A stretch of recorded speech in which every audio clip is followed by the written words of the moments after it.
RTI Live News. Ask for right. Live news కి స్వాగతం.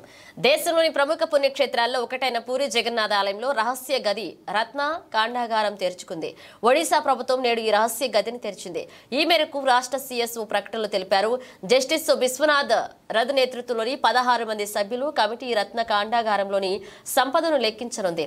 46 ఏళ్ల తర్వాత పూరి జగన్నాథ ఆలయంలో రహస్య గది తలుపులు తెరుచుకోవడం నిధి లెక్కింపుపై దేశవ్యాప్తంగా ఆసక్తి నెలకొంది. గతంలో కేరళలోని అనంత పద్మనాభ స్వామి ఆలయంలో నిధిపై ఇదే రీతిలో ఉత్కంఠ నెలకొనడం తెలిసిందే. కాగా పూరి ఆలయంలో జగన్నాథుడి సేవలకు అంతరాయం కలగకుండా ఈ రహస్య గదిని తెరిచారు. చివరిసారిగా 1978లో ఈ రత్న కండాగారాన్ని తెరిచారు. అప్పట్లో 70 రోజుల పాటు అందులోని సంపదను లెక్కించారు.